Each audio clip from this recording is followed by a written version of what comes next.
Om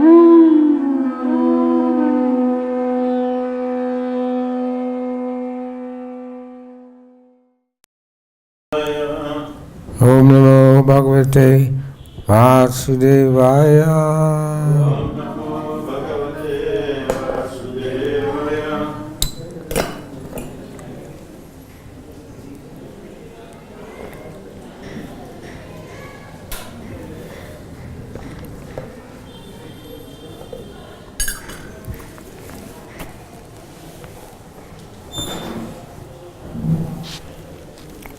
So tonight we're reading from Bhagavad-Gita as it is.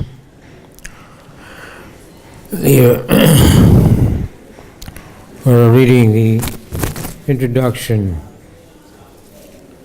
page number 23.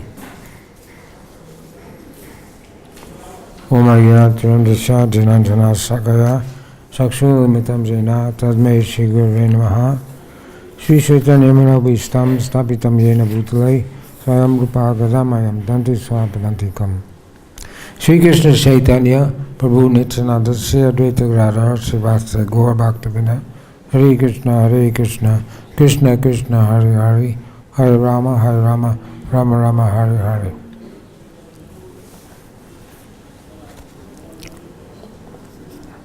Page number 23.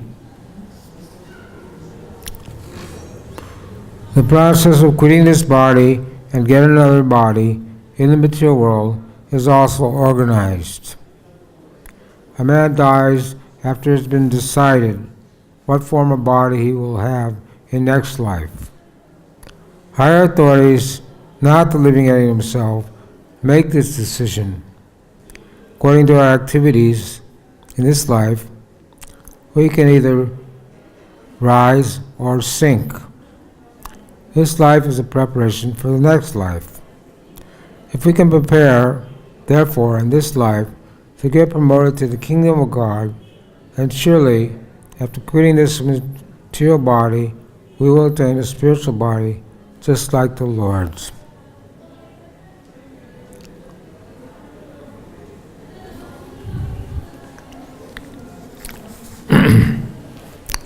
With this very interesting statement here, unknown to most people in this world. It's called reincarnation. Most people think that you live once, you get as much sense gratification as you can, and then when you die, that's the end. But that's not the conclusion of the Vedic literature, not the conclusion of the Acharyas, not the conclusion of learned scholars, but the Maya Prakita Gyan, the scientists, they claim they have so much knowledge, but the knowledge is stolen by illusion. And they don't know that they're also going to have to quit this body and get another body. So nobody knows this fact is the something that that takes place to every single living entity. There's 8,400,000 living entities or species of life. There's 900,000 in the water. There's 2 million trees, 1 million reptiles, 1 million 100,000 birds, 3 million beasts, and 400,000 human beings. So every living entity has a goes through the process, taking birth, you stay for some time, reproduce, dwindle, and die. And then you go to another body. So this is a false conclusion that there's nothing after life. But it's a natural progression from the lower species to the higher species. And the consciousness is there, even in the trees, plants, insects, fish, beasts. They all have consciousness. It's a symptom of life: eating, sleeping, mating, defending. So all species of life do that. But when there's no life, then it stops, these activities stop. And the dead body has no value. So they either bury the body or burn the body or throw the body in the Yamuna. But the life force that was in that body is the spirit's soul. Aham Brahmasmi. I'm not this body, I'm a spirit soul.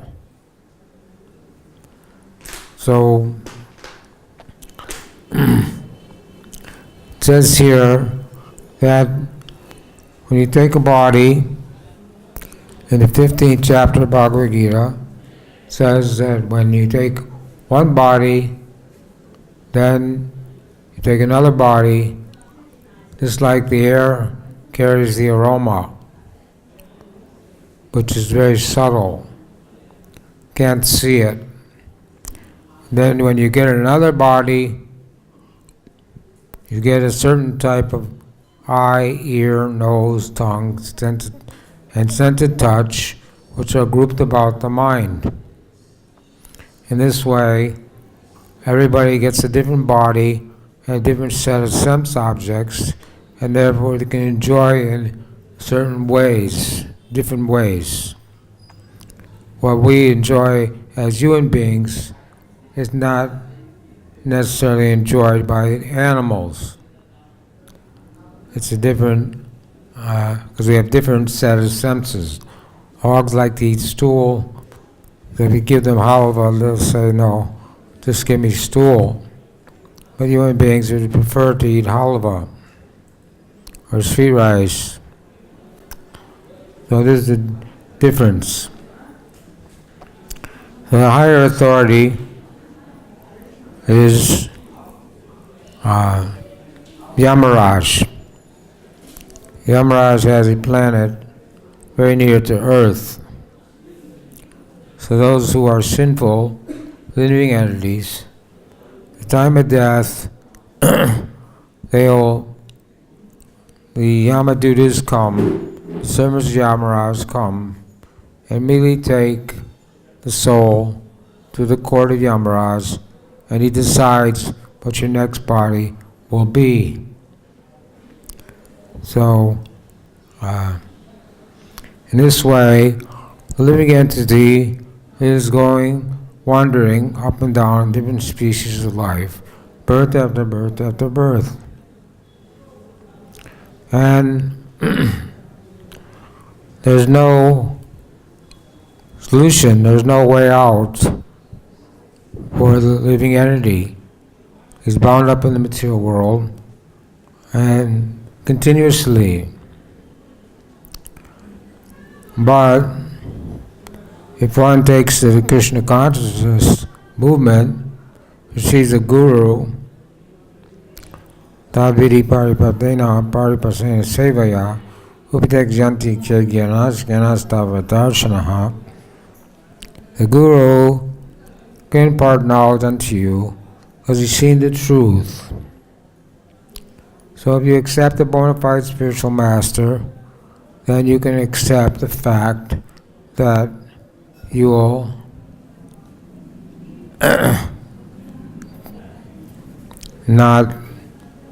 there's nothing after death. We accept the fact that we will have to prepare ourselves for our next destination. And so the Bhagavad-Gita, Bhagavatam and Prabhupada says that the human form is the responsible form of life. It's every responsibility of every human being to see that his next life is in a higher position than this life, not lower. And that can only be accomplished by practicing Krishna consciousness. If a person is sinful, then he has to take a lower birth. If a person is pious, he can go to the heavenly planets. One king, his name was Nariga, he was a very pious king. He would give in charity as much cows as the drops of rain, drops of water in the rainfall, or particles of sand in the sand. But he gave many thousand millions of cows in charity. But one time he gave so many cows to one Brahmin. And one cow wandered back into his herd, and he gave the same cow to another Brahmin. So in this way, both Brahmins came to Nariga and said that you have given this cow to me, now why have you taken it back? That's considered an offense. If you give something to someone, taking it back, it's an offense. So, the King Nariga said, I will give each of you 100,000 cows to settle the matter. But they said, no, we don't want to, we can't make any settlement, and they went away angry. So at the time of death, King Nariga, although he was pious and gave somebody some charity, had to go to Yamaraj. And then Yamaraj said to him, now you can decide, do you want to go to the heavenly planets and enjoy for your pious activities, or do you want to come back to the material world on this planet and suffer for your sinful activities? So he became bewildered and said, well, let me suffer first. So immediately he was transformed into a lizard in a well. But this is in the Krishna book, 10th Canto Bhagavatam. It was not an ordinary story, because Krishna came, pulled him out of the well, and freed him of all his sinful activities. But it shows that from the human form of life, it's not that you're going to get a human form again. Some people think that way. It's not that there's nothing after life. You always have a body in either case. Even when the person leaves his body, the body has to be burned immediately, because the soul takes a ghost body and hovers over the dead body until the body is completely annihilated. So if the body is burned or buried or thrown in the field, in either case, the soul takes a ghost body, and then when the body is annihilated, then he goes to Yamaraj. So in either case, if someone's not too sinful, he goes to Yamaraj immediately. If someone is sinful, he may stay with the body for some time. Depends how much is attached to the body. In either case, it's a fact that when we leave this body, higher authorities will determine what our next body will be. And so we always have a body, and we always are, as living entities, we are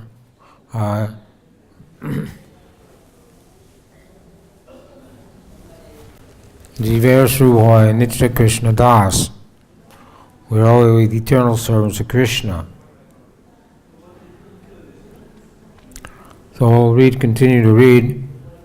As explained before, there are different kinds of transcendentalists, the Brahmavadi, the Paramatmavadi, and the devotee. As mentioned in the Brahmayoti spiritual sky, there are innumerable spiritual planets. The number of these spiritual planets is far, far greater than all the planets of this material world. This material world has been the number of these planets is far, far greater than all the planets of this material world. This material world has been approximated as 1/4 of the creation.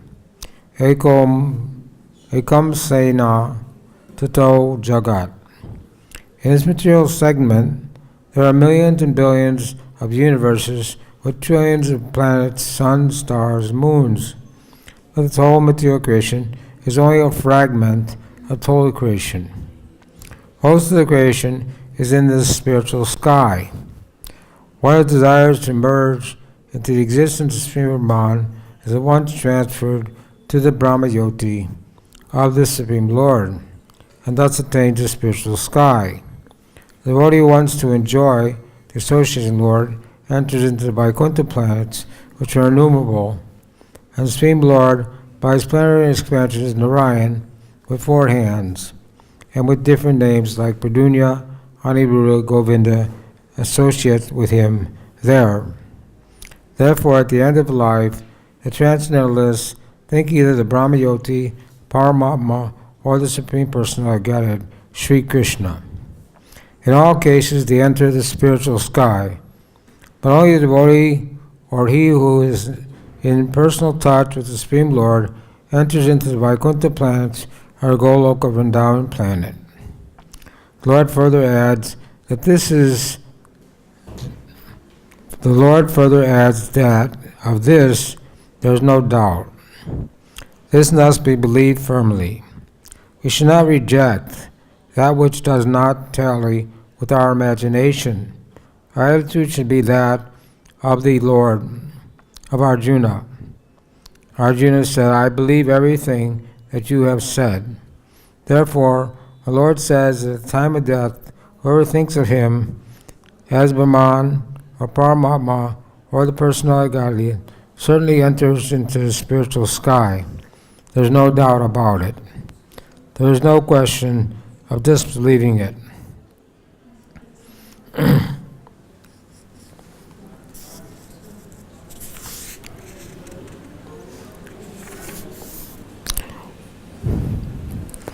So Lord Brahma is the original created being. At one point he's sitting on his lotus flower and he's trying to understand what his origin is. So he hears the word tapa, which means tapasya. So he sat in meditation for 100 years, and then Krishna came to him and shook his hand, one of his hands. He's got 4 heads and 4 hands, and Vishnu also has 4 hands. So Krishna shook his hand and was pleased with Brahma because his tapasya was bhakti.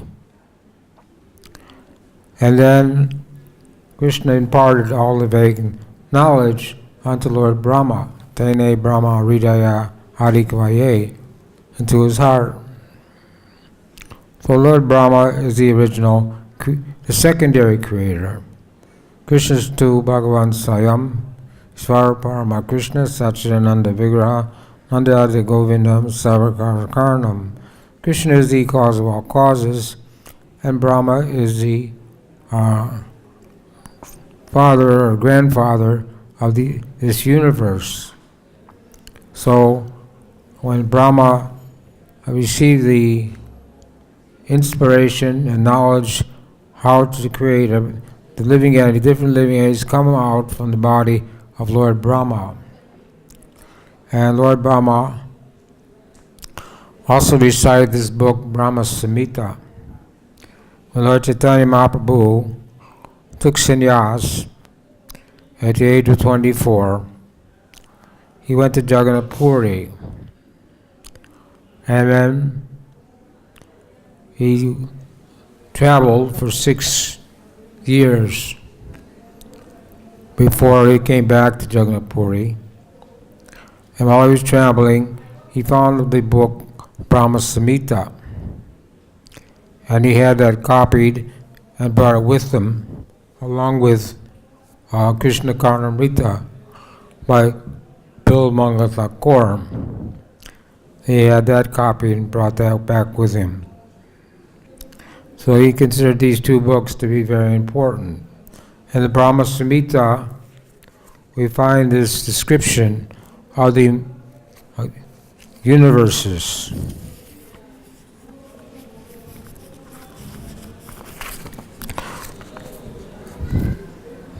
Golokanamni nijadamni tale chatasya devi mehesha hari dameshu teshu teshu te te pavava nichaya vitaschayena govindamari tamaha bhajami. Lowest of all is located Devidam, the mundane world. Next above it is Maheshtam, abode of Mahesh, or Lord Shiva. Above Maheshtam is a place, Haridam, abode of Hari, and above them all is located Krishna's own realm, called Goloka. I adore the primeval Lord Govinda, who's allowed their respective authorities to the rulers of those graded realms.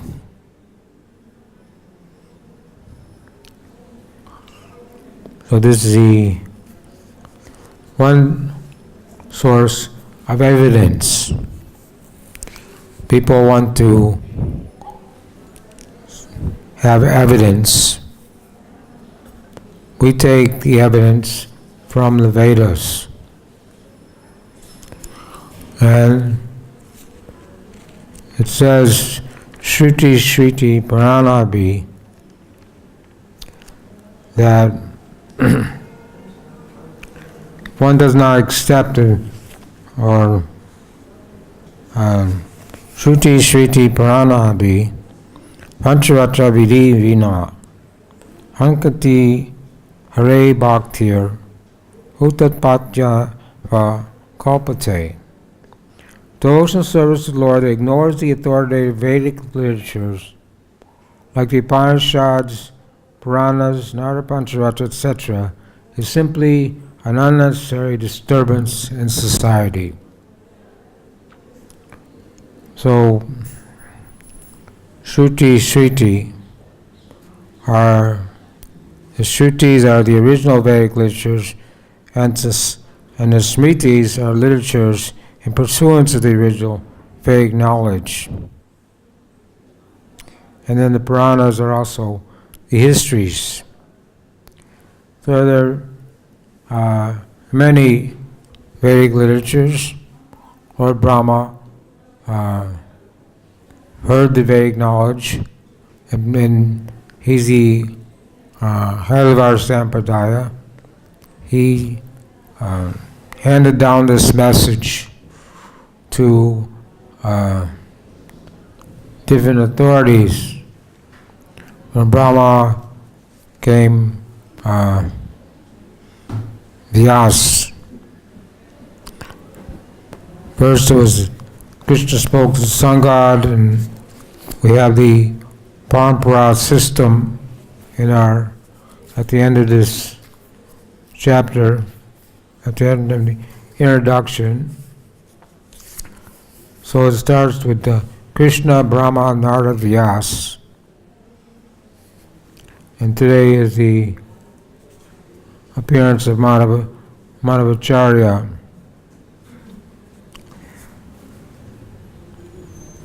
So Krishna is the originator of the Sampradaya, then Brahma, then Narada, then to Vyas. So the modern scientists are doing so much research to try to understand the material world and see things as what is happening in this material world. But they don't have to do any research because Vyasadeva, Vedavyas, he compiled all the Vedic literatures. He did all the research already. But the foolish people who don't accept the Srimad Bhagavatam or Bhagavad-Gita think this is all mythology. And they come up with their own conclusions. And so one man will make some discovery or something he'll invent, and everyone will praise him, give him Nobel Prize. But they have only theories. One man created a theory, and he called it the God particle. But in actuality, it had nothing to do with God. He just discovered something in the creation. So, Srila Vyasadeva, he compiled all the Vedic literatures. But after he finished doing that, he wasn't satisfied. So Narada Muni came to him and explained to him that you wrote so many Vedic literatures, the Puranas, the Mahabharata, everything. But the reason you're not satisfied is that you haven't fully delineated the process of devotional service. Krishna says, Bhakta Mama Vajananti, that I can only be known by devotional service. So then, he wrote a commentary on the Brahma Sutra, or the Brahma. He wrote his commentary on the Brahma Sutra. He wrote Srimad Bhagavatam, which is the spotless Purana, and therefore, anything that needs to be known in this material world is there in the Srimad Bhagavatam. But one has to take the time to go through the Bhagavatam, read the Bhagavatam, and study the Bhagavatam. So, first, one has to have a little faith that Krishna consciousness is not something new, a cult or a sect, something invented by some man. Scientists say that modern civilization began 3,000 years ago. And Darwin, this man named Darwin, made a theory about evolution and how these species came about. But we know the Bhagavad-Gita was spoken 5,000 years ago, and Krishna spoke the same science of Bhagavad-Gita to the sun god 120 million years ago.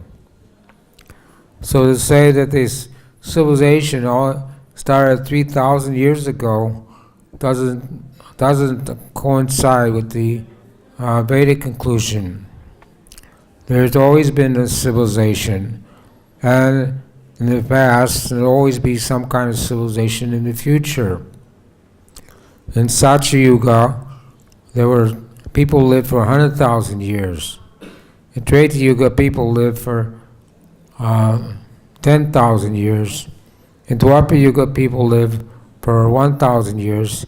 In Kali Yuga, people live for 100 years, if that much. Most people don't live that much anymore. So, we get this information from the Srimad Bhagavatam. And also, in different ages, people were more inclined toward religion. In the Satya Yuga, almost 100% of the people were Krishna conscious. In the Treta Yuga, 75%. In Dwapara Yuga, 50%. Kali Yuga, 25%, or practically nothing. So this information is given, and none of it is someone's imagination. The Vyas, the compiler of Vedanta literature, he's a literal incarnation of the Lord. He was empowered to do that. When one fisherman's daughter she did some service. She would row a boat across the Yamuna, take people across the Yamuna as service. So one time she was taking Parasara Muni across the Yamuna. And when they got to the middle of the Yamuna, Parasara Muni said, I'm attracted to you. I want to unite with you. And she said, but I'm a virgin girl. I can't do that. He said, well, don't worry. I won't disturb your virginity. And he created an island, and he created a fog so no one could see what was happening. And as a result, Srila Vyasadeva was born. Not in an ordinary way as we know it. And then Vyasadeva immediately was grown up and left his mother and told his mother that any time you need my help, I'll come to you. And that fisherman's daughter, since she had performed that activity, she didn't smell like fish after that. So this was the appearance how Vyasadeva appeared. Then he compiled all the Vedic literatures. But in other ages, in Satya Yuga, Treta Yuga, Dwapara Yuga, people were Shrutidhar, which means they could hear one time Vedic instruction and remember everything. But in Kali Yuga, we can't remember what we did 1 hour ago or what we did yesterday. Memory is very short. Manda samanda matayo. In Kali Yuga, people have all bad qualities. So Vyasadeva felt it was necessary to write down the Vedic literatures for the common people. And he compiled the Mahabharata for the common people. And in the 5th chapter of Mahabharata is the Bhagavad-Gita, conversation between Arjuna and Krishna. So much information is there in the Bhagavad-Gita alone. The Bhagavad-Gita is considered the ABC, or the beginning of spiritual life. So we request everyone to study the Bhagavad-Gita, read the Bhagavad-Gita, to get some idea of how to perform devotional service. And all these other literatures were compiled by Srila Vyasadeva. So Srila Prabhupada was ordered by his spiritual master in 1922 at the first meeting that you should preach Krishna consciousness in the English-speaking world. At that time, Srila Prabhupada was a householder, and he was a follower of Gandhi and the movement to drive the British out. At that time, the British were ruling over India. They were a dependent country. So Srila Prabhupada told Bhaktisiddhanta that no one will listen to our philosophy as long as we're a dependent country. But Bhaktisiddhanta didn't agree. He said, this is a spiritual movement. We have nothing to do with politics or dependence or independence, and that Lord Chaitanya's mission can't wait. So we know that Sri Chaitanya Mahaprabhu appeared 500 years ago. Krishna Varna Trisa Krishnam Sangopanga Prasmaram Yagner Sankirtan Prayer Jantihi Sumeda Shaha. The Lord Chaitanya came 500 years ago. In every age, there's a Yuga avatar or an incarnation of the Lord. And the avatar is a different color. So the Lord appears in a red color, in Satya Yuga, white color, in Treta Yuga, red color, in Dwapara Yuga, he comes as in the black color, it's Krishna, and Kali Yuga, he comes in the yellow color. But Krishna Bharata Krishnam, he's yellow on the outside, but he's black in the inside. Shri Krishna Chaitanya Radha Krishna Narayana, he's actually Radha and Krishna combined. And when Lord Chaitanya appeared, also Lord Nityananda appeared, who is none other than Balaram.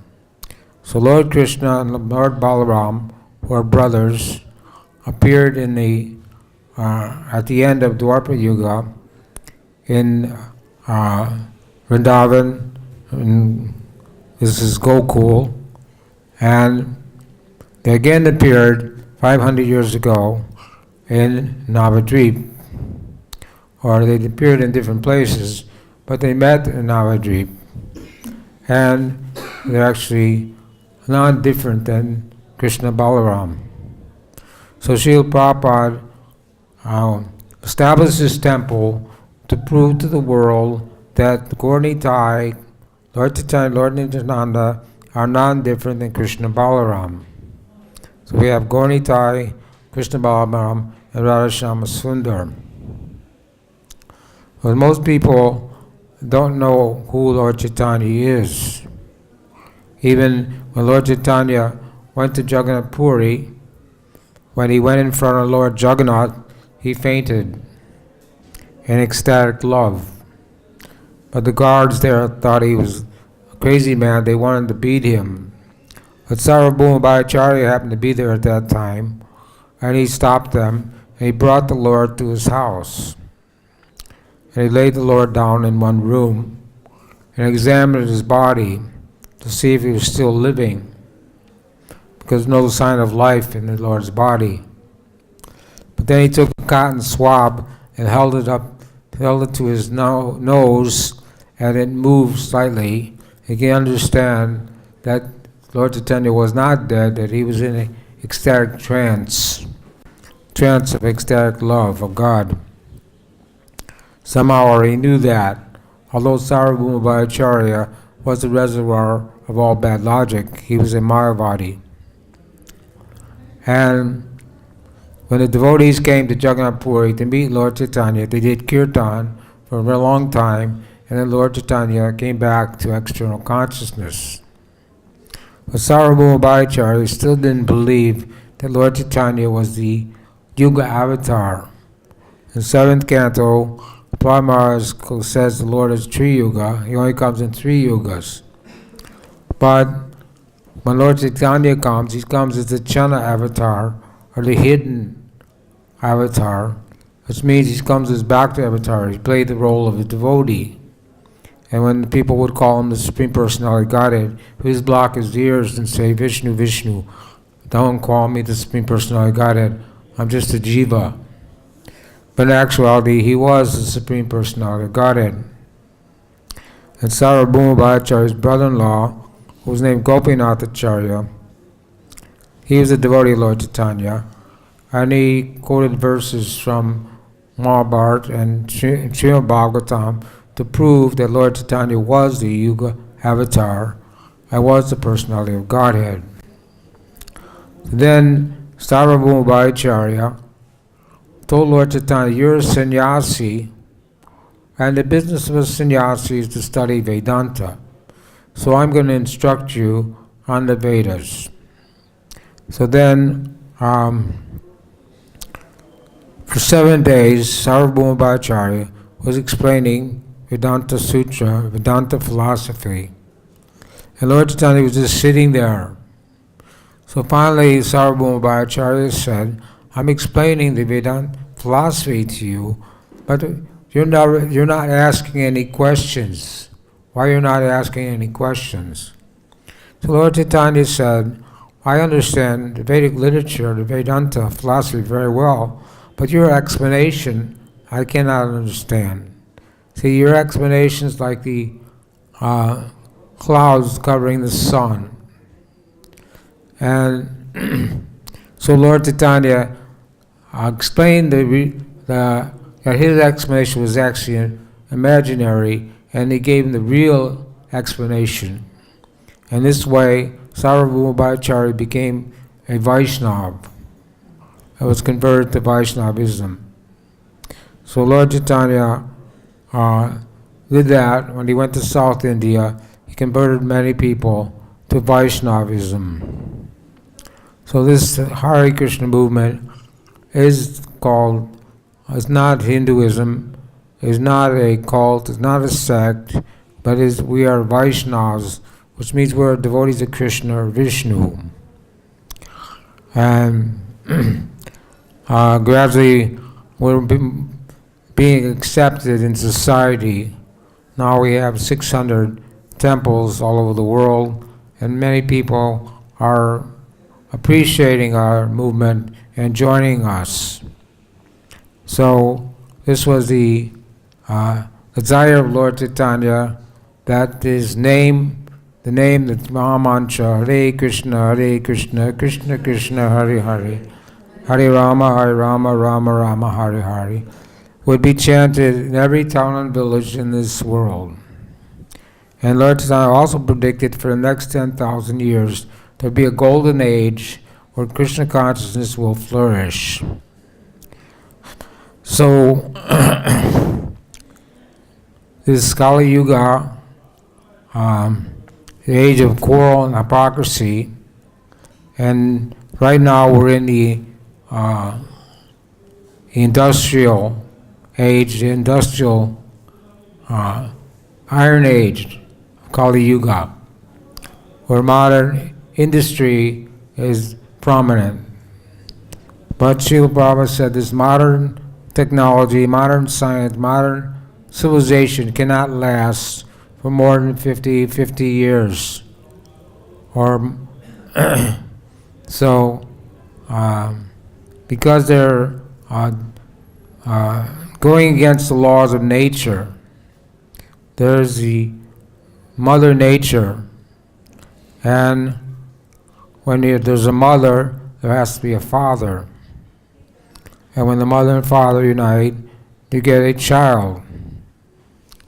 So, Mother Nature has arranged for everyone, Ishavasham Idam Sarvam, that everyone has his quota. So all the animals, trees, beasts, they get their food. They don't have to go to the factory and work or go to the office. They don't have to struggle to get what they need. But human beings think we have to work very hard to get some money to live. So this is actually an artificial arrangement, artificial society.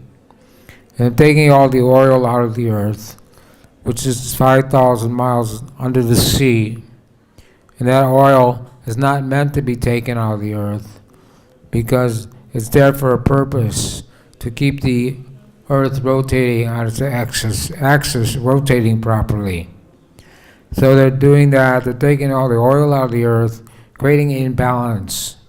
They're spraying chemicals all over the plants, killing the living entities, creating another imbalance.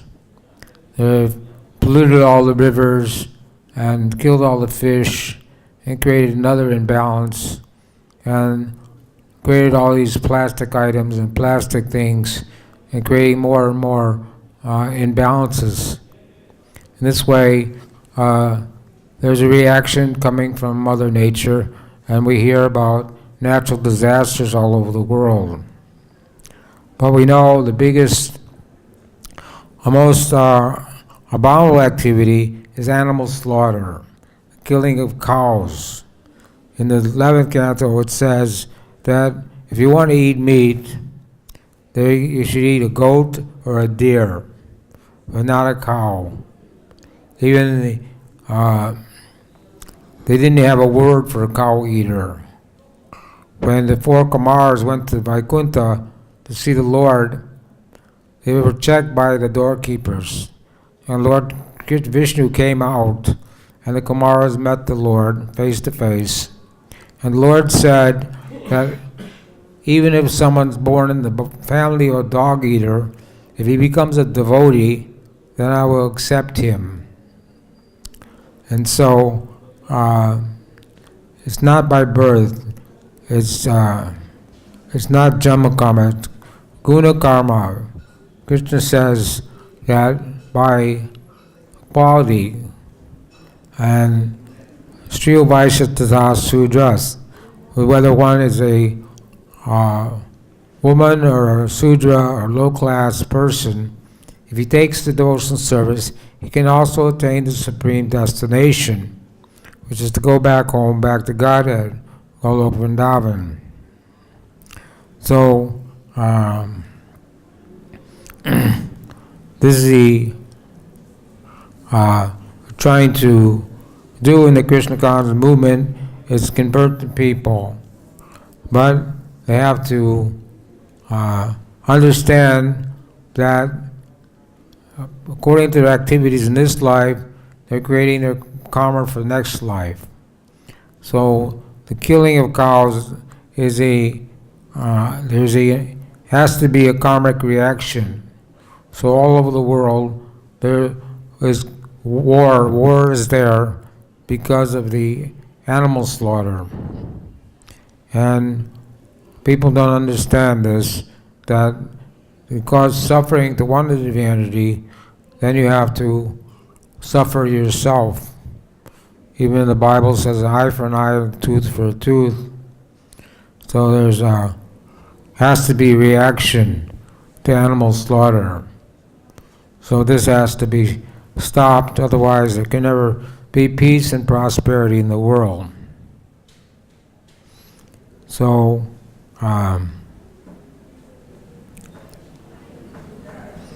here says that Arjuna accepted Krishna's word, and we also accept the Bhagavad-Gita. We should not think that these teachings are imaginary or false. We should have no doubt about it, that Krishna says, Sarvadhamma Vrikshaja Mamekam Saranamraja Hamtam Sarvabhavasya Mokshashama Masuchaha. If you surrender unto me, I will free you from all sinful reactions. Do not fear. So we should not be bewildered in any way by taking the Krishna consciousness, by practicing Krishna consciousness, by accepting a guru, a bona fide spiritual master, by hearing Shravanam, Kirtanam, Vishnu Smaranam, 9 processes of devotional service, and chanting, hearing are the foremost. So by hearing from the bona fide spiritual master, we can hear from Srila Prabhupada by reading his books, hearing his lectures, and room conversations, morning walks, and this way it enters the heart. It says Chaito Darpana Marjanam, And Nasta, it says Nasta Nityam Bhagavata Sevaya. By regularly hearing Srimad Bhagavatam, all the troublesome to the heart is practically destroyed. So it's a matter of cleaning the heart. The heart is dirty, contaminated with so many materialistic. Because of materialistic life, the heart is contaminated. When they were in New York, it was a court case, and they were accusing devotees of being brainwashed. So Prabhupada said, yes, we're brainwashing people, because when something's dirty, it needs to be washed. So everyone's brain has been contaminated by modern society, movies, television, internet, all these things has polluted the brain of so many people, all of the people in this age. So we are brainwashing people by giving them a positive alternative to materialistic way of life, and that's Krishna consciousness. So people from all walks of life, we don't discriminate, whatever they are. Krishna consciousness is Sanatana Dharma, the eternal occupation of all living entities. So people should take those people who are envious, or those people who are not envious, are innocent, will appreciate Krishna consciousness and take the Krishna consciousness movement. In this way, they'll be able to clean their heart and the prasato darpana marjanam by chanting the Hare Krishna mantra, following the four regulated principles. Then gradually, as time goes on, one becomes purified. And when we become purified, we can read these books, read Prabhupada's books, Srimad Bhagavatam, Chaitanya Charitamrita, other books, Chaitanya Bhagavat, and Jaiva Dharma, so many other books by the Acharyas, and not having a doubt that they're giving us the real information about the material and spiritual world, everything that's going on, everything we need to know. So we should not be confused in any way. If we are, we can always go to a senior Vaishnava or to your spiritual master and inquire submissively, not in a challenging mood, but submissively we should inquire, I don't understand this, can you please explain it to me?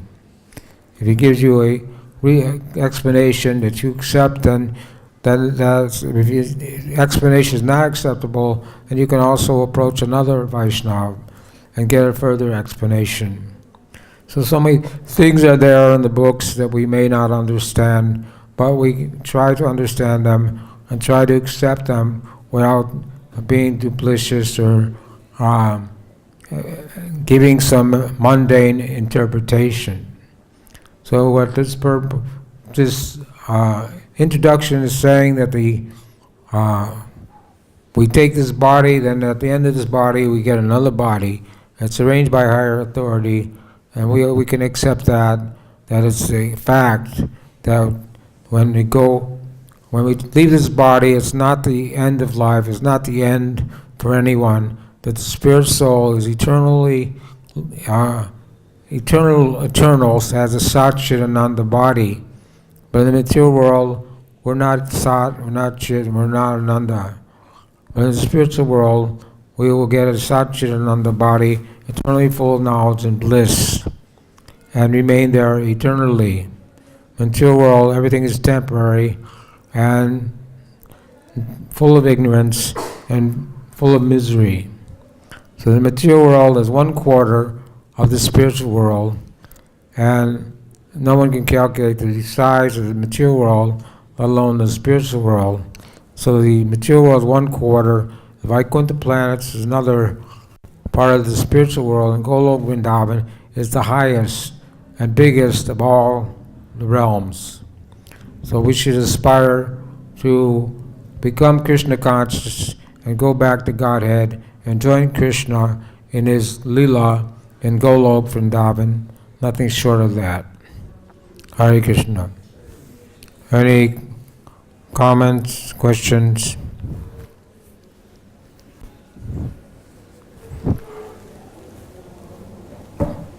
Alright, Srila Prabhupada ki jai. Bhagavad-Gita ki jai.